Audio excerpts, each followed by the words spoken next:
So in the last 7 years, trolling the internet, looking at listings and how-tos on fixing these old boats, there isn't a whole lot of video info on repairs, maintenance, problems. There's a fair amount of forum info and text, so I thought it'd be fun to video, blog, document fixes as we do it. We looked at a lot of different boats, price range all over the place, some super low cost ones that were just rotting, falling apart, total disaster, and then there were perfect boats, meticulous, lots of upgrades, new fuel tanks, fiberglass decks, all of that, but way out of my price range. So this one landed right in the middle. This is a 81 CHB34 single engine Lehman.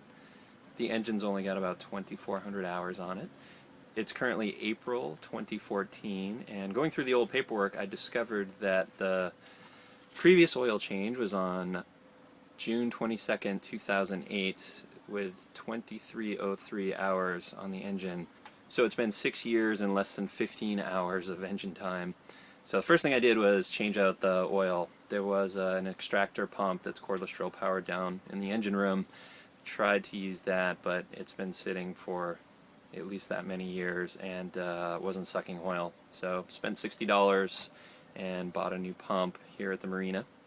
Got the oil out, have not yet changed the filter. I ordered 3 new oil filters online. They arrived yesterday, so my plan is to swap that out this week.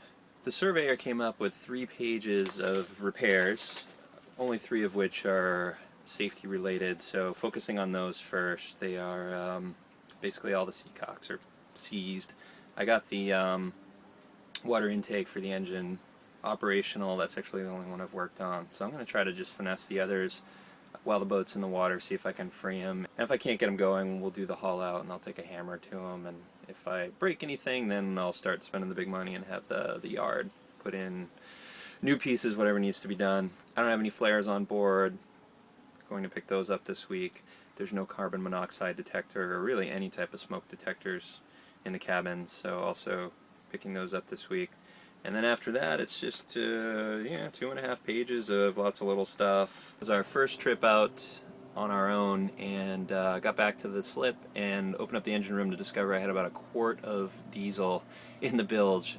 It was caused by one of the fuel tubes going from the injector pump to cylinder number 1, which is the shortest one. Where the fitting attaches to the pump, it's squirting, misting out diesel, which has now saturated the valve cover and the exhaust manifold and the floorboards underneath, all over the top of the engine. Big mess. I mopped that up on Sunday, ruined my shirt, and I had a nice pair of pants on that are now covered in diesel.